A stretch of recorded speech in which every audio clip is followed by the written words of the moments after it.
أعوذ بالله من الشيطان الرجيم.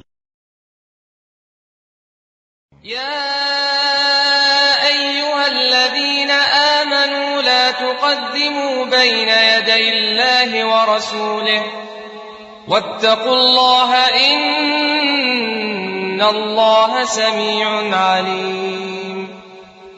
يا أيها الذين آمنوا لا ترفعوا أصواتكم فوق صوت النبي ولا تجهروا له بالقول كجهر بعضكم لبعض أن تحبط أعمالكم وأنتم لا تشعرون.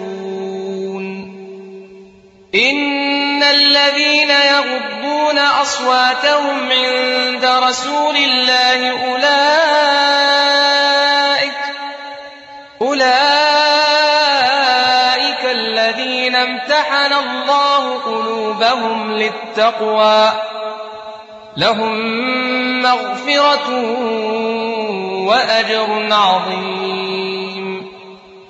إن الذين ينادونك من وراء الحجرات أكثرهم لا يعقلون. ولو أنهم صبروا حتى تخرج إليهم لكان خيرا لهم والله غفور رحيم. لا إله إلا الله